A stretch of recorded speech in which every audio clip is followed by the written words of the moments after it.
Okay, this is Dwayne with the second half of this lesson called Amends, part of the healing process of making things right in our life and making things right with others. And, if you missed last week, I encourage you to go back because there's some important lessons in here because, the next 2 months are going to be incredibly important in the healing process, okay? And this making amends is the start of this healing process as far as getting things right, okay? Because we had a whole bunch of garbage, in the beginning that we've started to clean up and everything, and now we're out at the amends stage, and it's an incredibly important stage and lesson that's going to help you out in your life with relationships, help bring peace in your life, help get rid of jealousies and anger and envy in your life, and all these different things. And so, if you remember, we moved up to principle 6 and step 8. So I'm gonna go over those again for just a minute. Principle 6 says evaluate all of my relationships, and this is where you go back to the inventory, where you've got the people that have harmed you written down, their names, and you have the names of the people that you have harmed written down.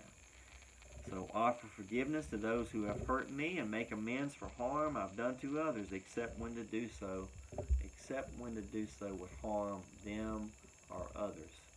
Okay. Happy are the merciful, Matthew 5:7. Happy are the peacemakers, Matthew 5:9. Step 8 says, we made a list of all persons we have harmed and became willing to make amends to them all. Luke 6:31 says, do to others as you would have them do to you. So basically, you've evaluated a lot of your relationships in your inventory. If you're just now starting this program, you need to get you a sheet of paper and make that list. People that have harmed you, people you have harmed. And then, stay with me to the end of this year and then start back over in January next year, all the way at the beginning and until you work your way up to where we do the inventory chapters. And stay with me. This isn't just a year thing. This is a lifetime thing, but especially the first, 2 or 3 years, of you trying to get back, in the right place, in your life with God and everything.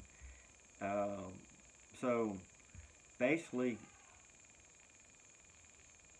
what it's saying here, happy are the merciful, happy are the peacemakers. You're merciful to others, people are merciful to you, you're happy, okay?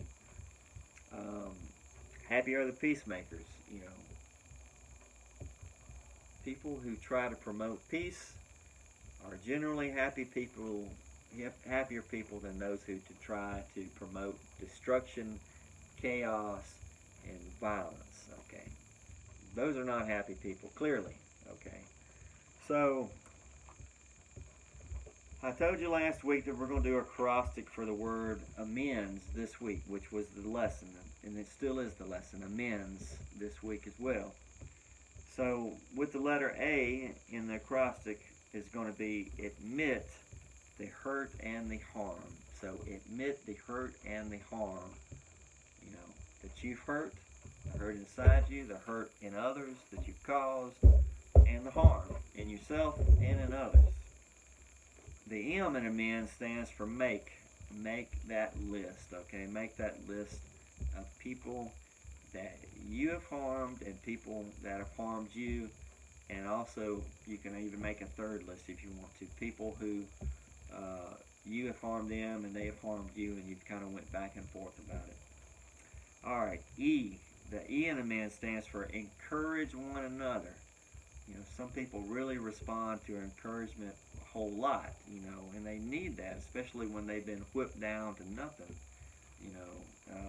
Encouragement is a positive and life-building thing. The N in amends stands for not for them. What that's saying is, this is more for you than it is for someone else. Let's just say you've got a situation where someone has harmed you and you've harmed them and you've went back and forth, okay? Well, they're going to have to do the work on their own. You can't force them to forgive you, okay? Uh, and the unforgiveness is going to be killing them or hurting them, just like unforgiveness is killing and hurting you, okay? But what you can do is you can get your life right, and you can get that unforgiveness out of your heart, and that way you can deal with people in a better fashion and not continue to make these mistakes and harm other people and be harmed. In other words, you won't be a victim and you won't be whipping on somebody else, okay? And hopefully they'll see the lesson in it where you came to them, and they'll see that lesson, say, and they'll see your life changing, and they'll say to themselves, well, maybe, it looks like he's a happier person or she's a happier person, so maybe if I get this unforgiveness out of my heart, maybe that'll help me as well. And so it could be kind of a contagious type thing that you don't have any control over, but what you can do is you can start the process, okay? And someone's got to start the process, and it might as well be you. D, do it at the right time. No saying timing and tone, as 10 million marriage counselors discuss. Timing and tone, okay? The S in amends stands for start living the promises of recovery. In other words, you see the hope there that there's going to be healing, and you trust God, and you trust that there is going to be healing, and that there's going to come peace, okay, within yourself. It's like the old analogy of Christ being on the fishing boat with some of the disciples, or all of the disciples. I don't remember how many of them it was, but he was asleep and he was at peace and he was chilling out. Well, the big storm came up, and if you've ever been out on a boat on the ocean or even on the river, the waves get up very high when you have a bad storm come up, and you have lightning popping everywhere and everything, and so it can become a little disruptive, but if you have peace inside of you, it doesn't matter what's going on outside of you. And that's where we're trying to get, okay? That's where we're trying to go. Because you may be living a perfect life with money in your bank account and a nice place, and you still got chaos inside, okay? You still have chaos inside of you, despite a pristine, clear, beautiful blue, cloudless sky around you.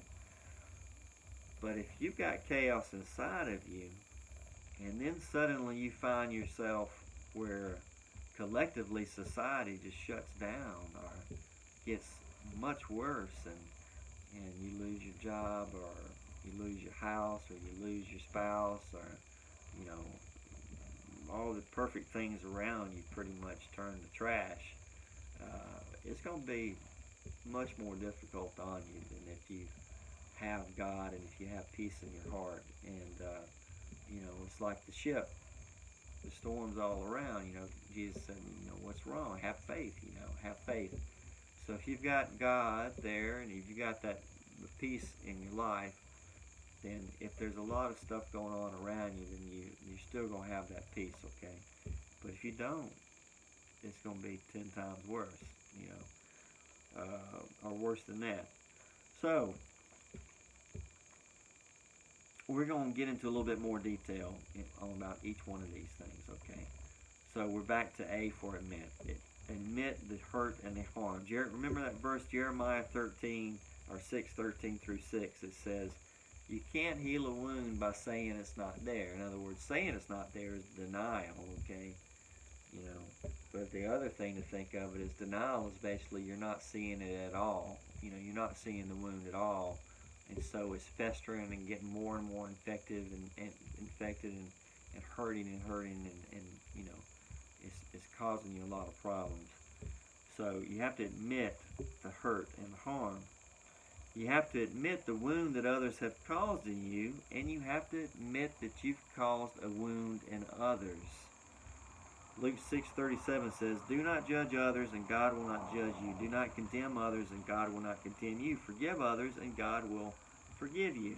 it goes back to that Lord's Prayer, the one prayer, how Jesus said we should pray. He says, forgive us of our sins as we forgive those who sin against us. It's an important part of the healing process.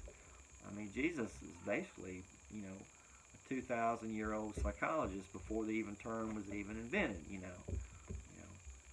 Forgive others and you'll be forgiven. Okay, and unforgiveness is a weight. It's like that millstone tied around your neck and you're sinking in the water in the river. Okay, don't let that happen to you. So,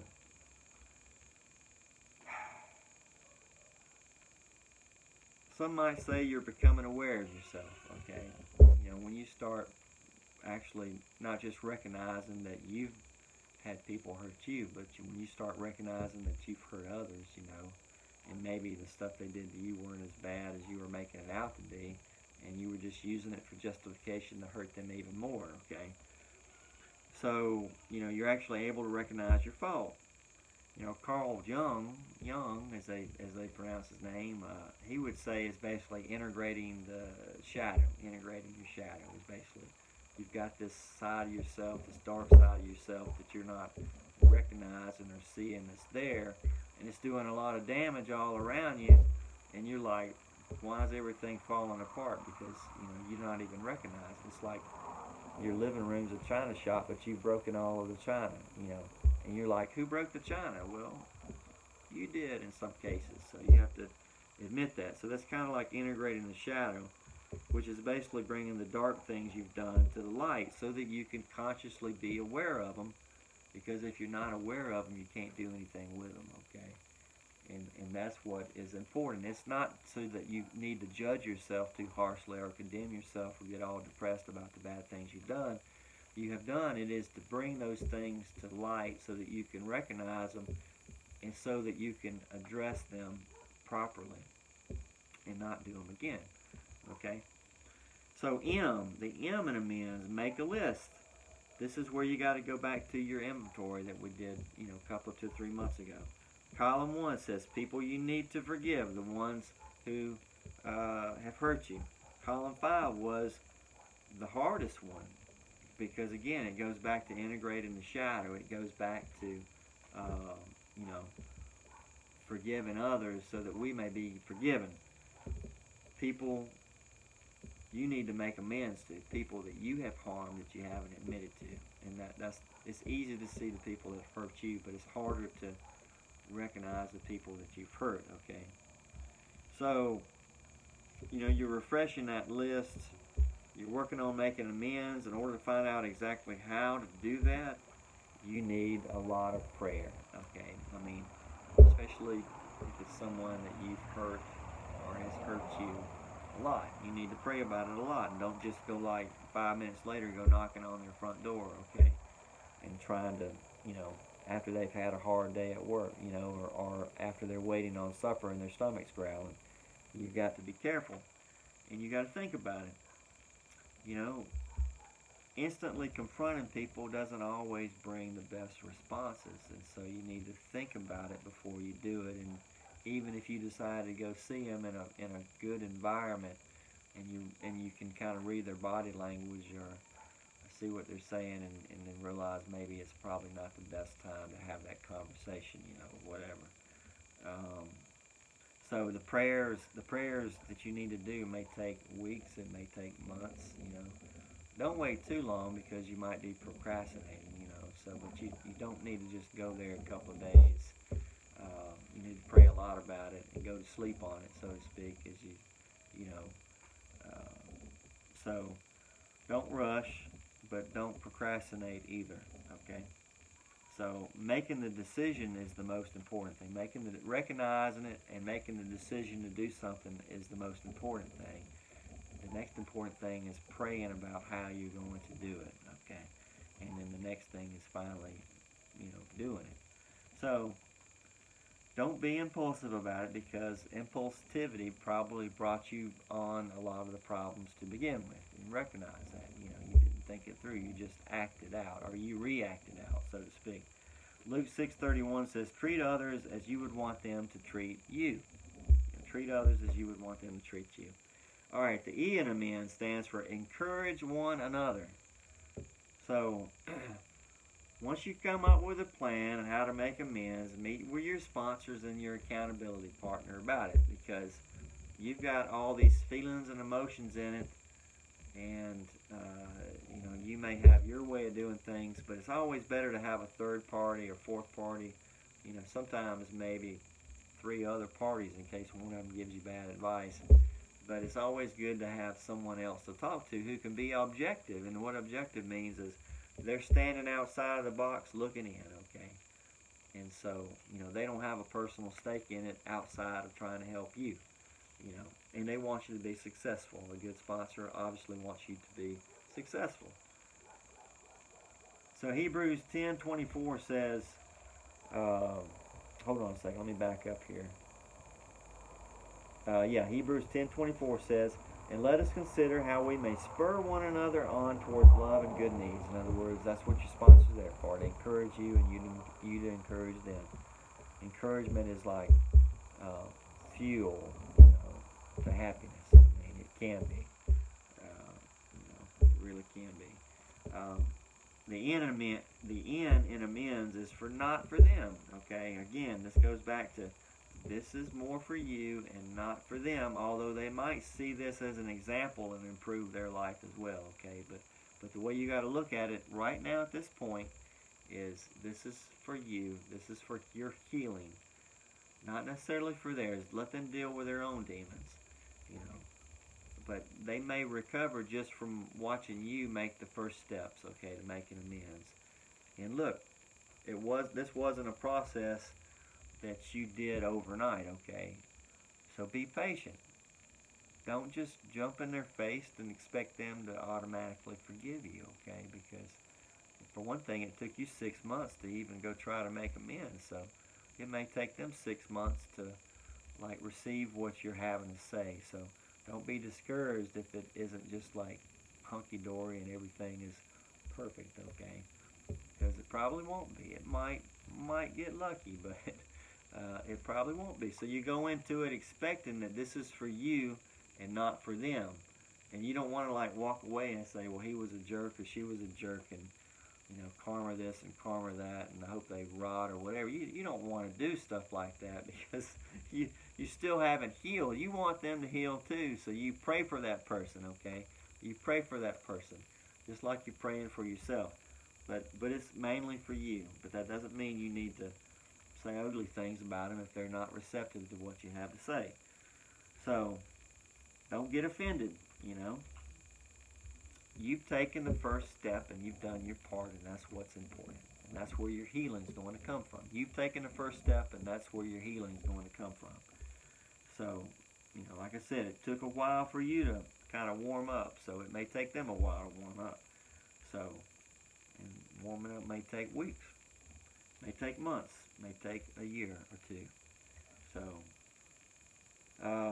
the main thing is you recognize that unforgiveness can eat you up inside, envy can tear you up, bitterness and resentment can eat you up, and you gotta get rid of it. You gotta get rid of it. So, and also remember that, remember when I was talking about habits can get programmed into your brain, those neural pathways. It makes circuits in your brain. When you do a habit, it makes a program in your brain, a linear circuit, for that path, okay? And this isn't just for drinking or drugs or casinos or chasing women or chasing men or whatever you're chasing, okay? This is also for emotions, anger. The more you give into it, the more you let yourself explode, the more you're going to do it. It's a habit. You have to break the habit, okay? And then you have to change your path. And then you get that new path engraved into your mind, and you don't, it's harder to get over to the old path, Same thing with jealousy, same thing with envy, same thing with selfishness, If you're selfish all the time, start giving. Start giving your time to someone. Start helping someone.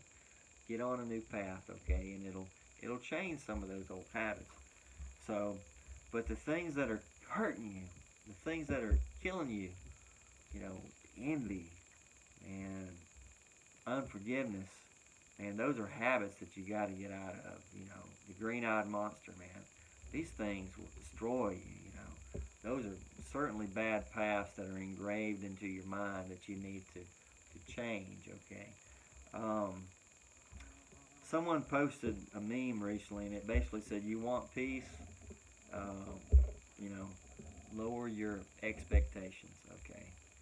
Lower, and then it said lower, and then it said lower. You know, in other words, don't expect to get something in return from them. You know, don't expect to get something in return from them. If you get something in return, that's a bonus. That's a bonus. But don't expect it so that you won't be disappointed if you don't get it. You know, that's the thing. Luke 6:35 says, "Love your enemies and do good to them. Lend and expect nothing back." All right. D in amends means do it at the right time. Okay. Again, it goes back to about being careful and about not being impulsive. The process takes time. You know, timing and tone. You know, timing and tone. Ecclesiastes 3:1 says, "There is a right time for everything," which means there's also a wrong time for everything. Okay, so if you're a very empathetic person, okay, that means you can read people's body language, and you can pretty well tell if they're lying or telling the truth, unless they're basically psychopaths and you can't see their expression because they're such a trained liar, you know. And those people do exist. I've ran across a couple of them that totally blew me away. But most people I can tell if they're lying. And you might be that way. But if you come across and you're going to make amends to somebody, you know, keep in mind everybody has a bad day at work. Some people have a bad week at work, you know, just going through some hard times, and maybe they just got in a fight with their spouse or a fight with someone else or whatever. So if you can feel some bad energy there, you know, and you know, it may just be their personality. If that's the case, you're gonna have to work that out. Pray some more about how you're gonna approach it. But it may just be that there's a bad day. I mean, and if someone's getting ready for supper, you probably, you know, and they're hungry, their stomach's growling, and they're moody because of it. I mean, probably not a good time to talk to them. So, you know, timing and tone, and you know, just hey, this happened, and look, it's been a long time, and I've been thinking about it and praying about it. I just wanted to talk to you about it. I mean, that's all you know, it may not be all you have to do, but it's certainly, you know, one way to approach a certain individual. It may not work on a different individual, so that's why you have to pray. Nobody knows the person like you do, so pray and pray a lot about it. Do it at the right time. Um, You know, if it's 110 degrees outside and you're sweating like crazy and you're bouncing on the edge of a roof putting on shingles or something, that's probably not a good time, you know, to do it. I mean, you know, and if someone's driving somebody to get some work done and you're trying to stop them, you know, that's probably not a good time either, you know. So you got timing and tone is important. So Philippians 2:3-4 says, "In humility, value others above yourselves, and look into your own interest, but each of you to the interest of the others." So, okay. The S in amends. Here we go. And we're getting close to the end of this lesson here. The S in amends is start living the promises of recovery. So what that is telling you is you're right here at point A on the incline of the mountain, and the peak is up here, okay? And you see the peak, you know the peak's there, you trust God that it's there, you've made the decision to keep going up there instead of going down to the swamp, so to speak, instead of falling back into the well like Justin McClure fell into, you know, instead of getting stuck in the muck. Okay, you know that there's something good on the horizon, okay? There's going to be a beautiful sunset, beautiful sunrise, you know, better scenery, more peace. Start living like you know it, you know. Start living like you know it. And, you know, and trust it. You know, trust God. So, you know, you don't have to have all your amends and forgiveness taken care of instantly to start living out those promises. It's like Christ when he was on the boat and the storm was all around, and they woke him up and they were all scared to death, and he said, "What's wrong with you? Trust, trust, ye of little faith. Trust, trust. You know, start living it. Start living it. Start living that trust. Okay, live out those promises. You have hope. And even when you go try to make amends with somebody, if they don't instantly make amends to you, you know, trust. If it's meant to be, it's meant to be. If it's not, it's not. So, trust God in all things. Joel 2:25 says, "I will repay you for the years the locusts have eaten." Start living out the promises. Okay? Think about those words. Think about how all the locusts in your life have destroyed your crops over the years. And some of those locusts, you invited them in, So, start enjoying the promise because you've made changes. You've made choice. You've made a choice to change some things in your life. You've made a choice to make some amends. You've made a choice to get that unforgiveness out of your life. You've made a choice, to get rid of all the envious and all the selfishness and, all the jealousies in your life. You've made a choice to get rid of some of those bad habits that are destroying you. You've made a choice to get rid of all that bad energy that you're wasting time hating on people, and judging others and all of these things, all that wasted energy. You've made a choice to have a better life, and that's worth living out the promises. It's worth trusting, to get that peace in your life. And in that verse right there, "I will repay you for all the years the locusts have eaten." When you get to that point, the crops are going to come in, The crops are going to come in. They're going to produce vegetables. They're going to produce, fruit. They're going to produce watermelons if that's what you like, You're going to produce squash and cucumbers and corn and all the beautiful things that you enjoy eating. Whatever you enjoy eating, it's going to come to you. Start living your days like that's coming to you. Start trusting God. And again, that could be in an external world outside of yourself and collective society, but more than anything, it has to be inside of you, because not every day might every day not the outside world. Back to the ship again, or the boat, the fishing boat. Things were going down pretty quick.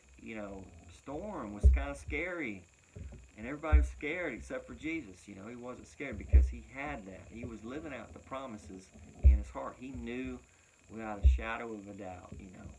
He had it. He had it, and we need it. We need that. Okay, we need that. So, that's encouraging. It gives us hope.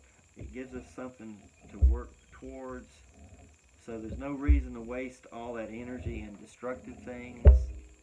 No reason to waste energy in all the denial, lying to ourselves, and all that unforgiveness, And so it's time to start healing those wounds, recognizing that they're there, healing, making amends, changing some things, and getting that inner peace where the ship that's inside of us, the storm is not in us, and it's just a better place to be.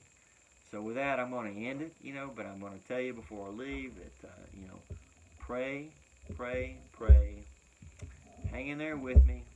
Hang in there with God. Trust. Get that stuff inside of you right. And that way, if things are outside of you are good, things are good. If things outside of you are bad, things are still good. So, love you. Have a good one. See you next time.